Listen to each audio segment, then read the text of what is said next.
Salut à tous et bienvenue sur YouTube, c'est Sablé. Alors aujourd'hui on se retrouve dans une nouvelle vidéo. Bon j'ai pas sorti de vidéo depuis longtemps. La chaleur évidemment, je vous montrerai pas mes aisselles de peur de vous dégoûter à vie. Mais bon, tant vous dire que le tournage et le montage, j'allais difficilement me concentrer dessus si je sortais plein de vidéos cet été. Donc il va en avoir un peu moins que d'habitude. Voilà, donc vous attendez pas à beaucoup de vidéos cet été. Par contre, évidemment, il y aura une vidéo au mois d'août pour les 1 an de la chaîne, évidemment, parce que oui, la chaîne aura 1 an le 4 août, parce que c'est à ce moment-là que j'ai sorti ma première vidéo. Donc voilà, il n'y aura pas trop de vidéos. Après, il y en aura plus à partir du mois de septembre, quand il fera un peu plus frais. Tout simplement parce que j'ai un peu de mal à me concentrer déjà dans le tournage, sur le tournage pour faire la vidéo, et aussi pour le montage, parce que punaise, la chaleur tarée. Donc je ne sais même pas si cette vidéo sortira le jour où je suis en train de la tourner, c'est-à-dire le 28 juillet, c'est ça, le 28 juillet. Donc ça sort le 28 juillet, vous pouvez me féliciter parce que c'est le jour où je suis en train de la tourner. Donc ce serait plutôt fort de ma part. Bon, on va éviter de trop s'étaler et on va commencer la vidéo.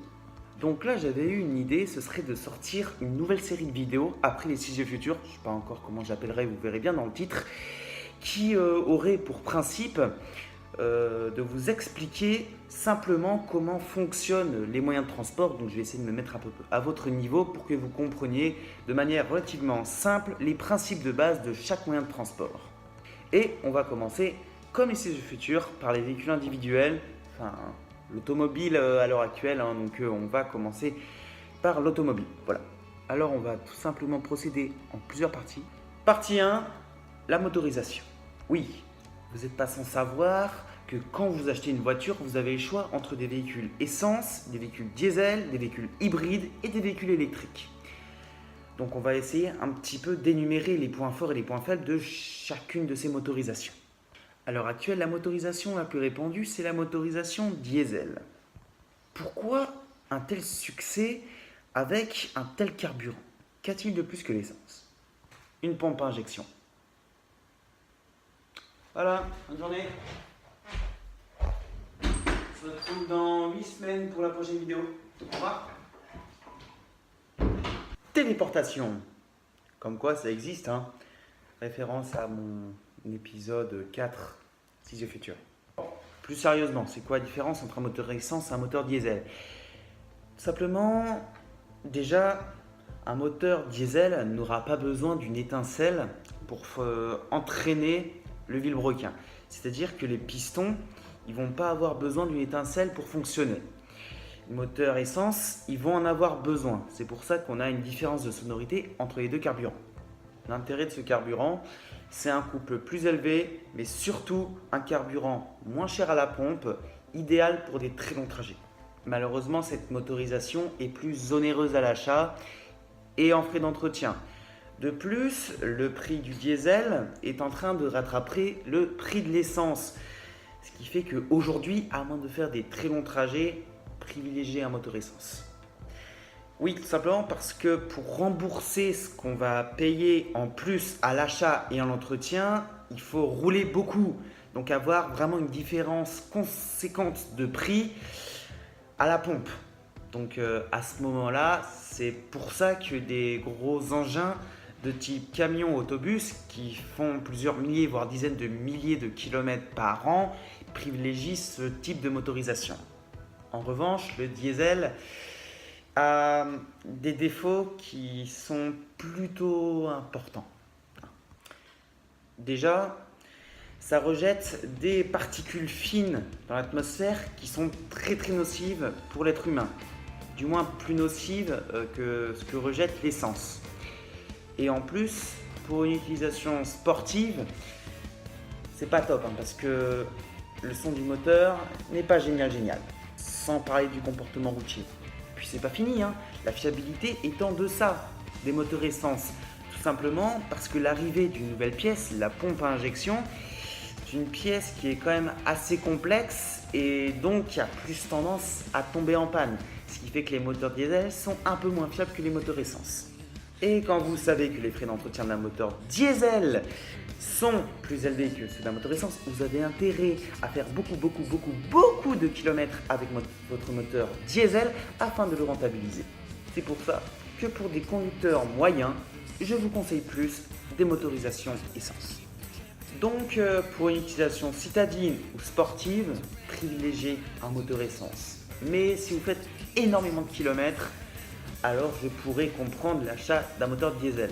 Mais si c'est pour faire 400-500 km par an, assez exceptionnellement si vous habitez en ville, très franchement le moteur diesel c'est un très mauvais choix. Voilà pour ce qui est des moteurs essence et diesel. Maintenant nous allons passer à deux autres critères lors du choix d'un moteur. Turbo ou atmosphérique. Déjà c'est quoi la différence ? Un moteur turbo, c'est un moteur équipé d'une turbine qui vient renvoyer les gaz d'échappement dans le moteur afin d'accroître les performances du véhicule. Et un moteur atmosphérique, c'est un moteur qui n'en est pas équipé, tout simplement. Alors je vous vois arriver, vous êtes en train de dire « Ah, les moteurs turbo c'est trop bien, les moteurs atmosphériques c'est nul, c'est le diable, il faut que ça dégage !» Oui, mais il y a un critère qu'il faut prendre en compte avec les moteurs atmosphériques. C'est moins cher et ça fait beaucoup plus joli bruit. Oui, sans dire, mais les moteurs turbo, ça consomme beaucoup moins, donc c'est beaucoup mieux, non? Ça dépend qu'est-ce qu'on veut en faire en fait. Et ça dépend également de vos critères. Déjà, pour une utilisation basique, citadine, ou alors si vous voulez faire beaucoup de kilomètres, privilégiez les moteurs turbo, évidemment, c'est pour des petites motorisations. Simplement parce qu'un moteur turbo, qui dit moteur turbo, dit puissance accrue. Donc, dit plus petite cylindrée pour la même puissance. Et qui dit plus petite cylindrée dit consommation inférieure. Et puis avouons-le, sur un Renault Capture, on s'en tape un petit peu du bruit du moteur. Ces moteurs sont peut-être un peu plus chers à l'achat, mais évidemment ils sont très vite rentabilisés. Bien qu'ils soient peut-être un petit peu moins fiables que les moteurs atmosphériques étant donné qu'il y a une pièce en plus, mais là on repart dans le débat du moteur diesel. Mais l'avantage également du moteur turbo, c'est que ça pollue moins. Et étant donné qu'il y a une plus petite cylindrée, donc une plus petite consommation, donc une plus petite pollution. Donc c'est pour ça que les moteurs turbo, on en voit de partout. Et c'est pour ça que si vous avez le choix d'acheter une petite voiture de tous les jours, soit en turbo, soit en atmosphérique, je vous conseille bien évidemment le moteur turbo. Mais il y a un point sur lequel l'atmosphérique est peut-être un peu meilleur que le turbo, c'est la sportivité. Tout simplement parce qu'un moteur atmosphérique va générer moins de couple.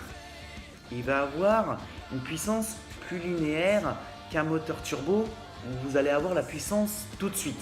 Ce qui fait que là, c'est de la mécanique pure et dure. Et c'est pour ça que certains amateurs d'automobiles sportives adorent les moteurs atmosphériques. De plus, comme je vous l'ai dit en amont, ces moteurs font un beaucoup plus joli bruit. C'est donc de la mécanique pure. Et si vous voulez une voiture qui soit bien rustique, bien sportive, qui soit l'extension de votre jambe, le moteur atmosphérique, c'est parfait. C'est pour ça que pour les voitures de sport, je préfère les moteurs atmosphériques. Donc oui, j'ai été légèrement déçu quand j'ai appris que la Ferrari 488 serait dotée de suralimentation. Mais je comprends quand même un petit peu le choix. Tu dis ça parce que c'est Ferrari ? Pas vraiment, non. Tout simplement parce que ces moteurs, ça pollue énormément. Imaginez un moteur V8 sans turbo. Ça rejette des gaz à effet de serre à foison. Et lors d'achat, je ne vous parle pas du malus. Déjà que le malus écologique d'un V8 biturbo de Ferrari 488 avoisine les 8 000 €. Imaginez un petit peu si le moteur ne serait pas doté de turbo. On serait sûrement à 15 000 balles là, proportionnellement. Donc voilà, même si vous avez 250 000 balles à mettre dans une bagnole, pas sûr que vous ayez vraiment envie de payer 15 000 € de malus. C'est quand même un petit peu con. Après, évidemment, la Ferrari 488 n'a pas le même son que la 458. Mais ces turbos lui procurent quand même une puissance largement supérieure à celle d'une 458, 100 chevaux de plus, et en plus des accélérations plus forte pour une plus petite cylindrée, donc une consommation plus faible. 3 secondes 0 à 100 km/h. Pour 670 chevaux sur un 3,8 litres. C'est quand même pas mal. Par contre, ce que je comprends moi, c'est les V12 suralimentés. Puisque quand on fait un V12, c'est pour la puissance pure, c'est pour la sonorité. Pourquoi on y mettrait des turbos dessus? Ferrari a bien compris ça, ils n'ont pas mis de turbo sur la 812 Superfast, c'est pour ça que je comprends un petit peu leur choix. Par contre, Aston Martin, avec leur DB11 et leur DBS Superleggera, le V12 biturbo, ouais, bon, ce sont ni des voitures taillées pour la performance, comme les Bugatti Veyron, moteur 16 cylindres quadri turbo quand même, c'est pas mal, ni des voitures qui sont là pour être plus écologiques, puisque c'est quand même des moteurs V12. Donc voilà, les V12 biturbo sur des autos qui sont pas taillées pour la performance, à vrai dire, je comprends pas trop. Après, peut-être que si ça avait remplacé le V12 par un V8, ça aurait gueulé chez Aston Martin. Donc voilà pour cette partie motorisation. Et si vous voulez voir ce que je pense des véhicules électriques et hybrides, n'hésitez pas à aller voir ma vidéo où je parle du sujet. Le lien est dans la description. On enchaîne sur la partie 2, transmission. Oui, parce qu'il y a 3 choses qui influent sur le comportement d'un véhicule. Le moteur, la suspension et la transmission. Enfin, il y a aussi le poids, mais ça c'est plutôt logique. Alors, à l'heure actuelle, il y a 3 types de transmission. Traction, propulsion et 4 roues motrices. Alors, encore une fois, quelles sont les différences entre ces différents types de transmission? Alors, la traction, c'est plutôt destiné à des véhicules vraiment de la vie de tous les jours, parce que ça coûte pas cher. En général, les véhicules, ils ont les moteurs à l'avant pour y faciliter l'accès et réduire les frais d'entretien. Donc, en général, on les met en traction parce que les moteurs sont à l'avant, ce qui réduit encore les coûts et ça fait donc des voitures pas trop chères pour la vie de tous les jours, quoi. Alors la traction, c'est sûr, c'est pas trop fait pour la sportivité, mais c'est un mode de transmission qui coûte pas trop cher, ça coûte pas trop cher en entretien et c'est un comportement plutôt typé confort. De plus, en montagne, surtout quand il y a de la neige, c'est plutôt pratique étant donné que c'est les roues avant qui tractent le véhicule, ce qui permet d'avoir toute la puissance à l'avant et donc d'avancer plus facilement en côte par exemple. C'est pour ça que dans les courses de côte, on utilise plutôt des véhicules traction. Même si des propulsions sont utilisées, si elles ont un moteur suffisamment puissant. Donc après, il y a la propulsion, plus utilisée dans l'automobile sportive. La transmission a pour avantage d'avoir un comportement plus joueur. L'arrière de la voiture va avoir plus tendance à chasser, à s'ouvrir. Ça va être peut-être un peu plus compliqué à prendre en main, mais pour quelqu'un qui va avoir l'impression de piloter une vraie voiture de sport, voilà, c'est ça, c'est l'ADN de la voiture de sport, la propulsion. C'est un mode de transmission qui est un peu plus cher forcément que la traction, mais en général c'est plus utilisé soit sur des véhicules plutôt premium comme des BMW ou vraiment sur des voitures très sportives comme des Ferrari. Puis il y a la troisième partie, la partie 4 roues motrices. Alors 4 roues motrices, c'est un petit peu une catégorie à part puisque c'est utilisé dans 2 cas de figure différents. Déjà, c'est un mode de transmission qui est assez cher évidemment puisque c'est les 4 roues qui sont entraînées par le moteur. Et c'est soit utilisé en tout terrain, soit pour la performance. C'est bien évidemment utilisé en tout terrain puisque 4 roues motrices, ça va permettre d'offrir plus de couple en fait. Le couple va être distribué sur les 4 roues, ce qui va permettre d'avoir une meilleure tenue de route sur des chemins. Et ce couple va aussi permettre au véhicule de monter sur des grandes pentes, ce qui est un petit peu l'une des fonctions des véhicules tout terrain. De plus, ça va permettre au véhicule d'accélérer plus fort puisque les 4 roues travaillent en même temps. Et en général, comme les véhicules tout-terrain ils sont relativement lourds, c'est assez important que ça accélère plutôt fort. Et puis, c'est également utilisé dans la performance. Bien que le système de transmission soit assez lourd, ça permet quand même d'accroître les performances. Alors, pour les 4 roues motrices, on utilise soit un arbre de transmission qui se trouve en dessous du véhicule, soit ce sont des véhicules en 2+2, donc c'est un système un petit peu différent. Là, c'est géré avec un différentiel. Différentiel, c'est un système qui va permettre de faire tourner les roues différents trous en fait à des vitesses différentes afin d'arriver au résultat voulu et donc d'accroître les performances du véhicule. Et donc, un véhicule à 4 roues motrices avec un différentiel sur l'axe de transmission, ça s'appelle un 2 plus 2. 2 roues motrices à l'avant, 2 roues motrices à l'arrière, puisqu'elles sont indépendantes grâce au différentiel. Donc, les 4 roues motrices sont souvent utilisées pour avoir une meilleure tenue de route grâce au différentiel et également pour accélérer plus fort, puisqu'on a les 4 roues encore une fois qui fonctionnent en même temps, et puis donc on dose un petit peu, ça permet d'accroître les performances d'un véhicule et donc d'avoir besoin peut-être d'avoir un peu moins de puissance pour accélérer plus fort. C'est pour ça que vous pouvez trouver ce système de transmission sur plusieurs super sportives comme l'Audi R8, la Lamborghini Huracan, la Lamborghini Aventador et bien d'autres. Mais la transmission, c'est pas que les roues motrices, c'est également la boîte de vitesse. Déjà, il y a les boîtes de vitesse manuelles. Alors, les boîtes de vitesse manuelles, c'est vraiment un système assez simple qui ne coûte pas trop cher et c'est nous-mêmes qui passons donc nos vitesses avec un système d'embrayage.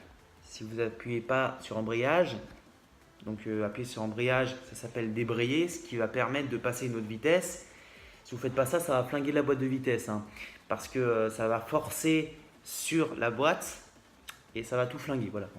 Cherchez pas à comprendre, ça va tout flinguer. Donc quand vous utilisez ce système de boîte, il faut toujours embrayer et débrayer. En fait, une boîte de vitesse, ça fonctionne comme ça, avec des crans. C'est comme sur un vélo, en fait, vous avez différents pignons. Là, c'est à peu près le même principe. En fait, quand on va embrayer et débrayer, ça, ce sont différents rapports. Ça va tirer comme ceci. On va passer la vitesse et ça va se réemboîter. Par contre, si vous n'embrayez pas, ça va forcer, bim bim, voilà, à la limite ça peut fonctionner une fois, deux fois et après ça va tout flinguer. Donc évitez de le faire. Puis avec la boîte de vitesse, il y a les rapports. Donc les rapports, ça va être la vitesse 1, vitesse 2, vitesse 3. Et donc plus on va être à haut régime, plus on va consommer. C'est pour ça qu'on va passer sur une autre vitesse. Pour avoir plus de puissance avec un régime moins élevé afin de moins consommer. C'est pour ça qu'il y a plusieurs vitesses parce que sinon vous consommerez 40 litres au 100 pour avoir 50 chevaux, donc ce serait un petit peu con. Il faudrait un réservoir très grand ou alors faire le plein tout le temps, donc ce serait quand même assez embêtant. Puis ça coûterait cher aussi. Puis il y a également la durée des rapports. C'est-à-dire que quand on va passer les rapports avec notre boîte de vitesse, ils vont être plus ou moins longs. Voilà. Les rapports courts, c'est plus fait pour des voitures de sport, pour accélérer plus fort. Puis au dernier rapport, il va être un peu plus long. Les rapports longs, ça va vraiment être pour une accélération linéaire. Le problème, c'est que ça va avoir plus tendance à survirer, puisque ça va accélérer un peu différemment. C'est pour ça que les constructeurs, en fonction du véhicule, ils font des boîtes plus ou moins longues, entre guillemets. Voilà, ça n'a rien à voir avec la longueur de la boîte de vitesse. Voilà, vous aurez compris. Pour avoir la meilleure tenue de route possible. Puis il y a aussi les boîtes de vitesse automatiques. Alors une boîte de vitesse automatique, ça va faire en fait le taf d'une boîte de vitesse manuelle, sauf automatiquement. C'est pour ça que vous aurez que deux pédales, une pédale de frein et une pédale d'accélérateur. Et la boîte de vitesse, elle gère tout. C'est quand même plutôt pratique. L'avantage de cette boîte de vitesse, c'est que ça va avoir des accélérations encore plus linéaires, en fonction de ce qu'on demande, mais ça va soit accentuer le confort, soit la sportivité, puisque ça va jouer sur les performances du véhicule. Puis vous avez remarqué que dans certains véhicules, il y a des palettes derrière les volants, derrière les véhicules bien sûr à boîte de vitesse automatique. Ces palettes, c'est pour donner l'impression d'avoir une boîte de vitesse manuelle, mais de l'avoir en automatique, ce qui va éviter de devoir embrayer et débrayer. Donc en fait, on passe les vitesses en appuyant sur une palette et on change la vitesse. Donc sur ce genre de boîte de vitesse, il y a donc plusieurs modes. Soit un mode tout automatique, soit un mode où c'est nous qui contrôlons les vitesses avec les palettes et donc on peut choisir de faire monter les véhicules plus dans les tours, ce qu'on ne pourrait pas faire en tout automatique. C'est pour ça que sur certaines voitures de sport, vous retrouvez ce système-là. Évidemment, pourquoi toutes les voitures n'ont pas ce genre de boîte de vitesse? Parce que ça coûte cher. Eh oui, l'électronique aujourd'hui, ça coûte cher. Donc voilà, on va s'attaquer à la troisième et dernière partie de la vidéo. La philosophie. Être ou ne pas être. Non, pas cette philosophie-là. Je ne vais pas m'engager dans ce genre de choses. La philosophie d'un véhicule. C'est-à-dire pourquoi et comment il a été conçu. Donc là, on sort un petit peu du contexte purement mécanique, hein. On part plutôt dans un contexte philosophique. Alors, il y a plusieurs philosophies de voitures qui sont parfois même liées à un pays. Vous allez voir, c'est souvent d'ailleurs lié à l'endroit où les voitures ont été conçues. Il y a déjà la philosophie des voitures low cost. Bon, enfin, voitures low cost pas chères, donc là il n'y a pas trop de philosophie, ce sont des voitures qui sont conçues pour coûter pas cher, pour rouler correctement, Renault Mégane, machin. Mais là on va plus s'attarder sur des véhicules plus onéreux et vraiment pour des personnes qui veulent un type de véhicule très particulier. On va pas parler de Dacia, ça, parce que ces voitures n'ont aucune philosophie, elles sont juste là pour être pas chères. On va commencer par les muscle cars. Alors, les muscle cars, ce sont donc des voitures américaines, donc, dans lesquelles on retrouve évidemment les Ford Mustang, Chevrolet Camaro, etc. Donc ce sont des véhicules qui ont pour philosophie d'avoir des gros V8. En général, ce sont des moteurs V8 dans ces véhicules qui sont là pour accélérer très très fort et faire beaucoup de bruit. Ce sont des voitures en fait avec un courant qui est né dans les années 60-70, des grosses voitures très puissantes, assez haut de gamme. Enfin, assez haut de gamme entre guillemets, c'est vraiment purement puissant. Et puis l'intérieur, on repassera. Ce ne sont pas des voitures qui sont faites pour être confortables. Donc voilà, ce sont en général des grosses voitures américaines qui font du bruit, qui sont puissantes, qui sont plutôt jolies. Voilà, c'est une philosophie, encore une fois. Je ne peux pas dire grand chose non plus de plus dessus. Ensuite, il y a les voitures britanniques. Les voitures britanniques, c'est des voitures qui sont au contraire beaucoup plus tournées sur le confort. Puis même, on peut prendre par exemple la marque Aston Martin, la marque Bentley. Ce sont des voitures qui sont là pour être quand même peut-être un petit peu sportives pour certaines, d'autres un peu moins. En général, les véhicules anglais sont des véhicules qui sont très beaux, très confortables, très épurés et qui ont des intérieurs généralement des fois avec du bois, du cuir, voilà. Ce sont des intérieurs qui sont pas forcément très sobres, qui se remarquent beaucoup, mais qui sont très beaux, très luxueux.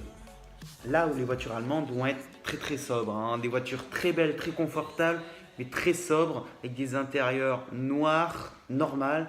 On ne cherche pas l'originalité, on cherche juste l'efficacité.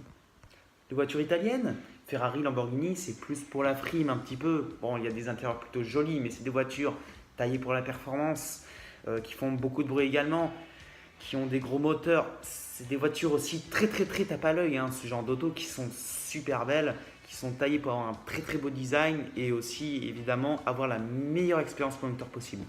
Puis il y a également les voitures japonaises qui sont là vraiment, c'est dans l'esprit du drift, dans l'esprit un petit peu Fast and Furious entre guillemets, puisque oui, ce sont les voitures qui sont utilisées dans ce type-là. Ce sont des voitures de sport très puissantes, mais à des prix plutôt modérés. Leur intérêt, c'est sortir un maximum de puissance pour faire du drift et faire ce genre de course, du rallye. Ce sont vraiment des bonnes voitures de rallye également qui tiennent bien la route et en général, ce sont des propulsions, ce genre d'auto. Et puis comme les voitures américaines, les intérieurs sont très rustiques. Donc on a terminé cette troisième partie et on termine également la vidéo. Donc j'espère que cette vidéo vous aura plu, évidemment.